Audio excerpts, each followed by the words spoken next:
नमस्कार प्यारे विद्यार्थियों, मैं आपको थर्ड ईयर पॉलिटिकल साइंस विषय पढ़ाती हूँ। मेरा नाम डॉक्टर रंजना गर्ग है।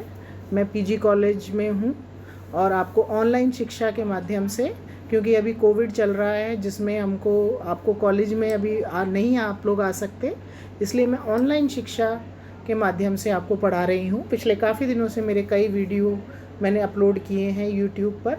इसी में मैं आपका जो फर्स्ट पेपर है अंतर्राष्ट्रीय संबंध, उसमें उसका सिलेबस की मैंने पूर्व में जानकारी दी थी, तो उसी के लिए मैं अब आपको उसी के बारे में मैं अब आपको उसका जो फर्स्ट टॉपिक है द्वितीय विश्व युद्धोत्तर अंतर्राष्ट्रीय प्रवृत्तियाँ, इसके बारे में मैं अब आपको जानकारी दूंगी कि द्वितीय विश्व युद्ध के बाद क्या क्या हमारे विश्व में चेंज आया, क्या क्या हम अपने विश्व के बारे में देखते हैं। अब वो टॉपिक्स के माध्यम से हम पढ़ेंगे। पहला जो आपका उसमें टॉपिक है वो है यूरोपियन प्रभुत्व का अंत। द्वितीय विश्व युद्ध से पहले जो हमारे पूरे विश्व में यूरोप जो है वो पूरी तरह से छाया हुआ था। हिटलर, मुसोलिनी, इनका शासन था। अब क्या हुआ, द्वितीय विश्व युद्ध में ये राष्ट्र हार गए। इटली हार गया, जर्मनी हार गया, जापान हार गया और नए राष्ट्रों का उदय हुआ। फ्रांस, अमेरिका, रूस, इन सब का उदय हुआ। तो द्वितीय विश्व युद्धोत्तर यूरोपियन प्रभुत्व का अंत हो गया। दूसरे जो आपका है उसमें परमाणु युग का सूत्रपात हुआ। परमाणु युग का सूत्रपात हुआ जिसके अनुसार संयुक्त राष्ट्र अमेरिका में के एक वायुयान B-29 ने 6 अगस्त 1945 को हिरोशिमा पर अणु बम डाला और अणु बम के विस्फोट से हिरोशिमा की 90% इमारतें नष्ट हो गईं और जापान पूरी तरह से नष्ट हो गया। लेकिन इसके बाद परमाणु युग का सूत्रपात हुआ। बुरी तरह से पूरे विश्व में परमाणु बनाने की होड़ चल पड़ी। इसके कारण एक नए तरह की लड़ाई भी शुरू हो गई पूरे दुनिया के अंदर। नेक्स्ट है आपका एशिया एवं अफ्रीका का जागरण तथा संप्रभु राज्यों की संख्या में वृद्धि। अब इसके बाद क्या हुआ कि एशिया और अफ्रीका का जो नए राज्य हैं उनका उदय हुआ। और क्या हुआ, जैसे भारत भी उस वक्त आज़ाद हुआ, उपनिवेश जल्दी जल्दी आज़ाद हो जाने से बहुत से नए राष्ट्र हुए एशिया, अफ्रीका, लैटिन अमेरिका में।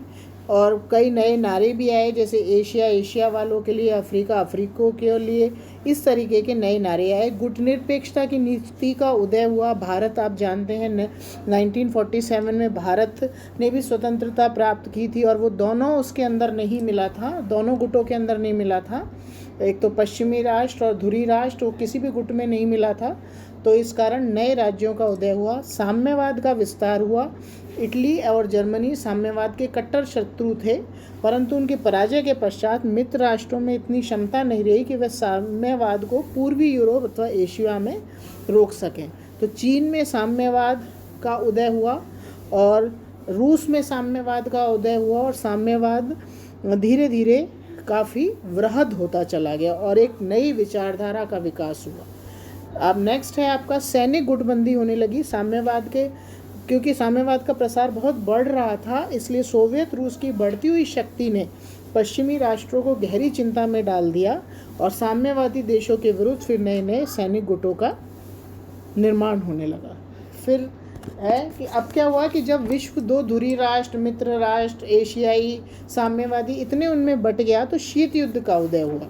जर्मनी और जापान की पराजय के पश्चात गोलियों और बमों का युद्ध समाप्त हुआ, परंतु साम्यवादी एवं पूंजीवादी, अमेरिका क्योंकि पूंजीवादी था और रूस साम्यवादी था, तो दो गुटों में बट गया और शीत युद्ध का प्रारंभ हुआ। ये दोनों हथियारों से तो नहीं लड़ पाते थे, लेकिन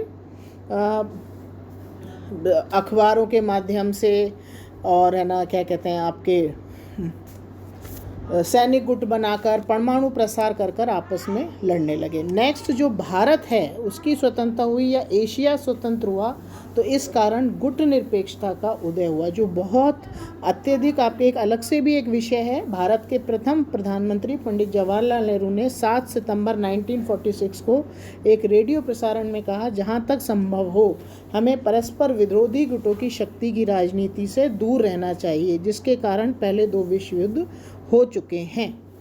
इसलिए फिर गुट निरपेक्षता नव स्वाधीन देशों के लिए एक नारा बन गया और फिर गुट निरपेक्षता में आज तक अगर हम देखें तो 120 देश गुट निरपेक्ष आंदोलन से जुड़े हुए हैं आज वर्तमान में भी।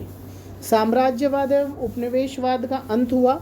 ये आप भी जानते हैं कि द्वितीय विश्व युद्ध के दौरान साम्राज्यवाद जो एक दूसरे पर अटैक करके अपने अंदर कब्जा कर लेते थे राज्यों का, उनका अंत हुआ।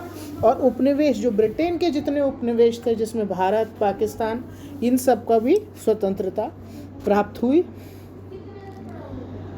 और साम्राज्यवाद और उपनिवेशवाद के अंत से अंतर्राष्ट्रीय राजनीति पर जो महत्वपूर्ण प्रभाव पड़ा वो था, अब अंतर्राष्ट्रीय राजनीति वस्तुतः विश्व राजनीति बन गई। यूरोप अब अंतर्राष्ट्रीय राजनीति का केंद्र नहीं रहा। शक्ति संघर्ष की धुरी एशिया, अफ्रीका और लैटिन अमेरिका हो गए।